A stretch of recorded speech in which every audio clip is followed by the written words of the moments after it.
മന്ത്രി ശിവൻകുട്ടിക്കെതിരെ സർക്കാരിന് ഗവർണറുടെ കത്ത്. മന്ത്രിയുടെ പ്രവൃത്തി രാജ്ഭവനെ അവഹേളിക്കുന്നതാണ്. കുട്ടികളുടെ മുൻപിൽ വെച്ച് ഇങ്ങനെയൊരു സംഭവം ഉണ്ടാകാൻ പാടില്ലായിരുന്നു. ഇത് മന്ത്രിയുടെ ഭാഗത്തുനിന്ന് ഉണ്ടാകാൻ പാടില്ലായിരുന്നുവെന്നും ഗവർണർ. സേഫ് സെലബ്ദീൻ വിവരങ്ങൾ നൽകും. സൈഫ, എപ്പോഴാണ് ഗവർണറുടെ കത്ത് സർക്കാരിന് ലഭിച്ചത്? എന്താണ് അതിൽ പറയുന്നത്?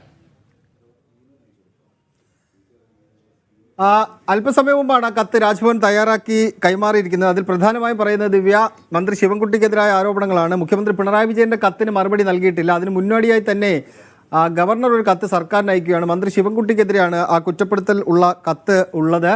സ്കൗട്ട് ആൻഡ് ഗൈഡ്സിന്റെ പരിപാടിയിൽ നിന്ന് രാജ്ഭവനിൽ നിന്ന് അദ്ദേഹം ഇറങ്ങിപ്പോവുകയാണ് ചെയ്തത്. ഈ ഭാരതാംബയുടെ കാവിക്കൊടിയൻ്റെ ഭാരതാംബയുടെ ചിത്രം അവിടെ വെച്ചിരിക്കുന്നത് കണ്ട് അതിൽ പ്രതിഷേധം രേഖപ്പെടുത്തിക്കൊണ്ടാണ് അദ്ദേഹം പുറത്തേക്ക് വരുന്നത്. അതിന് പിന്നാലെയാണ് അദ്ദേഹത്തിനെതിരെ ചില വിമർശനങ്ങൾ രാജ്ഭവനിൽ നിന്നുണ്ടായത്. പക്ഷേ ഇത് ഔദ്യോഗിക സ്വഭാവത്തിൽ തന്നെ ഒരു കത്തിൻ്റെ രൂപത്തിൽ നൽകുകയാണ് ഗവർണർ ചെയ്തിരിക്കുന്നത്.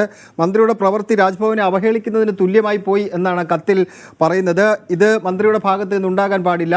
ഒരുപാട് കുട്ടികൾ അവിടെ ഉണ്ടായിരുന്നു. കുട്ടികളുടെ മുന്നിൽ വെച്ച് അത് ചെയ്യുമ്പോൾ സ്വാഭാവികമായിട്ട് അവരെ ഏത് രീതിയിൽ അതിനെ വ്യാഖ്യാനിക്കുമെന്ന് മന്ത്രി കാണേണ്ടതായിരുന്നു. ഇതൊരു ശരിയായ മാതൃകയല്ല എന്നാണ് കത്തിൽ പറയുന്നത്. ശിവൻകുട്ടിക്കെതിരായ വിമർശനങ്ങൾ ഉന്നയിച്ചുകൊണ്ട് തന്നെയാണ് മുഖ്യമന്ത്രിക്ക് ആ കത്ത് നൽകിയിരിക്കുന്നത്. അതേസമയം മുഖ്യമന്ത്രി നൽകിയ കത്തിന് രാജ്ഭവൻ ഒട്ടും മറുപടി നൽകിയിട്ടുമില്ല ദിവ്യ.